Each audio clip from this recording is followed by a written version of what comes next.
Good afternoon. This is your lecture for week 12, day 1. This should be April 28th, and we are working our way through chapter 19. So this is the end of that Romantic era, the end of the 19th century here that we're working through. So last time we were taking a look really at the opera world and what was happening with 19th century opera, and we had 3 very unique examples to listen to. Today we're going to turn back to that instrumental world. And so we're starting around 1848. So we're in the middle, going towards the end of this Romantic era. And the year 1848 saw a lot of failed revolutions happening in Western Europe. France, Italy, various German states, all were striving for political freedom.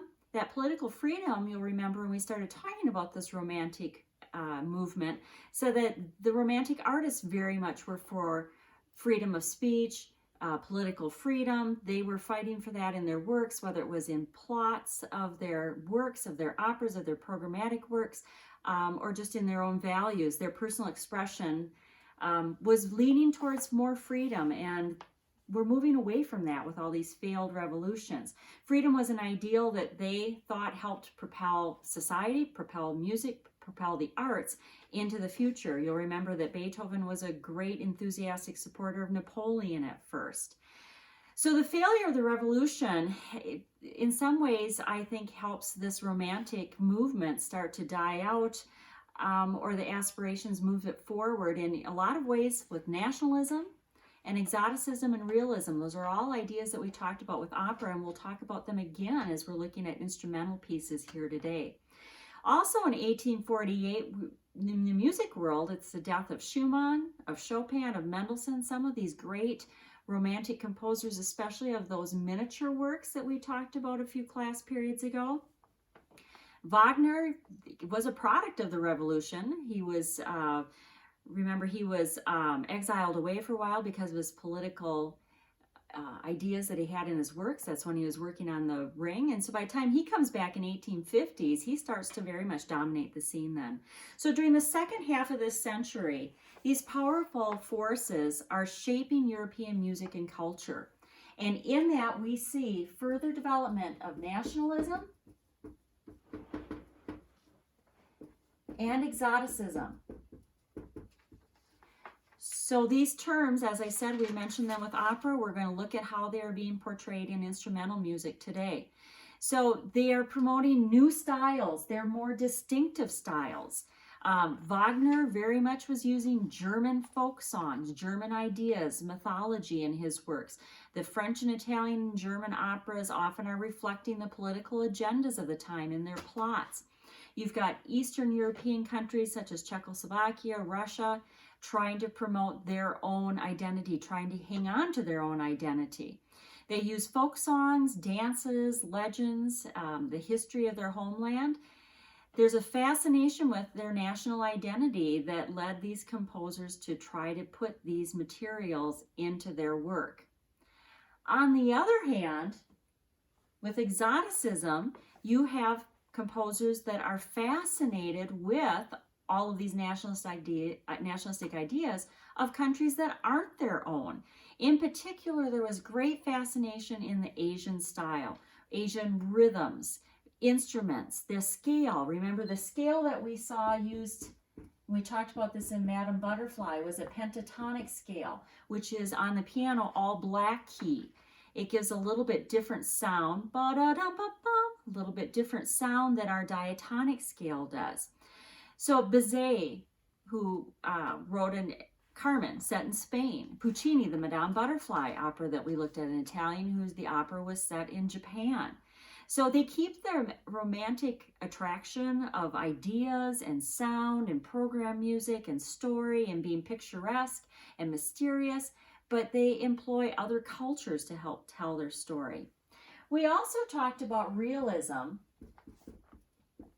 or we called it verissimo when we were talking about Puccini, or using what's real. And European literature and arts are moving towards some realism too, and we did see that in opera as well. Reclaiming these romantic traditions in all of these nationalism, exoticism, and realism are all efforts that we're going to see by these composers today. So with the instrumental music that we're looking at, so late Romantic program music. So again, we're calling it program music because it's telling a story, whether it's a story through your imagination or a story a composer's actually given you in words or as program notes. Program music versus word painting. Remember when to use that terminology depending on if you're talking about a vocal work or an instrumental work. So the first type of piece that we're going to look at today is a symphonic poem. So your symphonic poem is a late programmatic work. 1850s are when they were becoming popular. Franz Liszt was one of the main composers that made it popular. It's a one movement work. So not multi-movement, but one movement work with a program. So with a story, with a picture, what it's trying to tell. It could be based on a famous play, it could be on a poem, or it could be just a narrative of a story. It descended from the concert overture. We've talked about the concert overture getting away from the opera, that it was performed in public concert houses as a standalone piece. And this is definitely taking off of that. It's a one movement piece. It's a long piece. It's a standalone piece. There are some composers that call their works tone poems. And that's really an interchangeable term, symphonic poem or tone poem. The later you get in the 19th century, the more you're going to start to see that word tone poem used. But Liszt, Strauss, Tchaikovsky, these are all people that really got into writing these larger symphonic works. We're going to take a look at a tone poem. Your book actually calls it an overture fantasy, but you would be correct if you were trying to clarify and say it's a tone poem. You could say it's a symphonic poem. The composer calls it an overture fantasy. It's a standalone concert overture. Those are all interchangeable terms when we're talking about this type of piece. So Tchaikovsky, famous Russian composer. Most of you might be familiar with the Nutcracker, his famous ballet that's usually around the holiday season. He started his career actually as a government clerk, but at age 21 entered the conservatory to study theory. And then by the age 30, he was writing major orchestral works, and this is one of them. He considered himself very Russian. He liked to put some nationalistic identities into his works, but there also are French, Italian, and German influences in his writing. His works, I think, sound a little bit more Western than some of the Western composers, but there are definitely nationalistic ideas. His music is very subjective. It tends to be very passionate. So this overture fantasy that you have, it's on page 281 in your text that we'll be listening to today, is the overture fantasy on Romeo and Juliet. So Romantic composers still really use a lot of Shakespeare as their basis. They liked his passionate poetry, they liked his dramatic contrast, and the profound knowledge, they said, of the human heart in his story. So Romeo and Juliet, as you know, we've talked about this story before, and we will talk about it again in 20th century. We're going to look at another piece based on it, is that star-crossed lovers from rival families. It was a very celebrated play that Shakespeare wrote, numerous adaptations by many, many different composers into ballets and symphonies and operas. We'll look at it as a musical in the 20th century.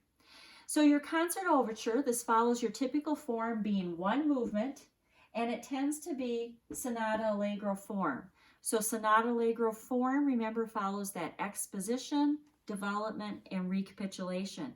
And that follows the story really nicely. We have a slow introduction, which is quite heavy on the drama. We hear some low clarinets and bassoons playing a very sober hymn-like theme.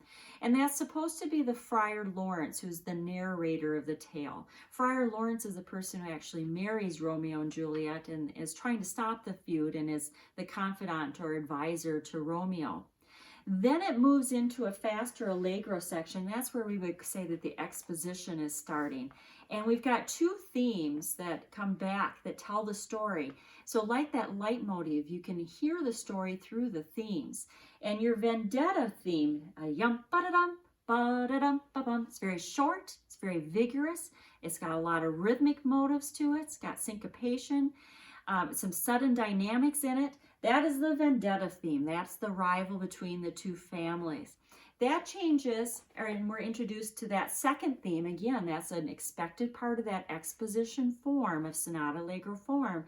And that second theme is that tender love theme. Da-dum, ba-da-da-da-da-dum. Very famous theme that you might recognize when you hear it.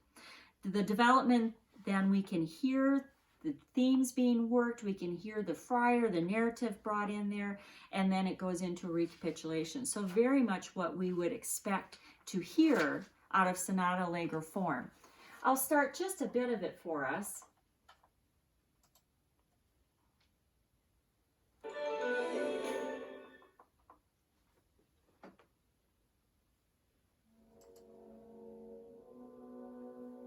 So there's that slow theme, or the narrative. This is the friar character.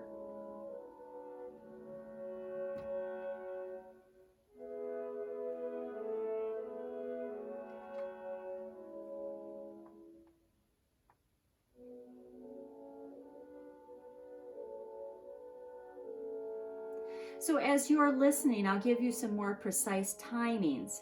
That vendetta theme, or that theme 1 in the exposition, is going to occur at about 5:05. So 5 minutes, 5 seconds.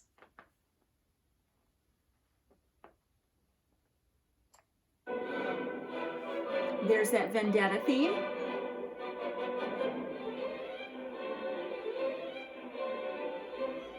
And your second theme is going to come in at 8 minutes, 30 seconds.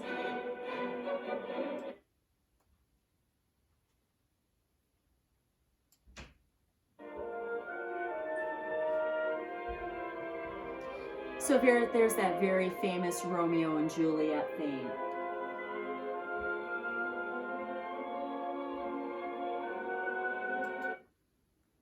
So this is a great example of a symphonic overture, of a tone poem, of a symphonic poem, whichever way you want to identify it. One movement, usually sonata allegro form, with those themes being characters or being plots in the story. So very much this theme follows the introduction of the friar, the narrative, and the telling of the story of the rivals.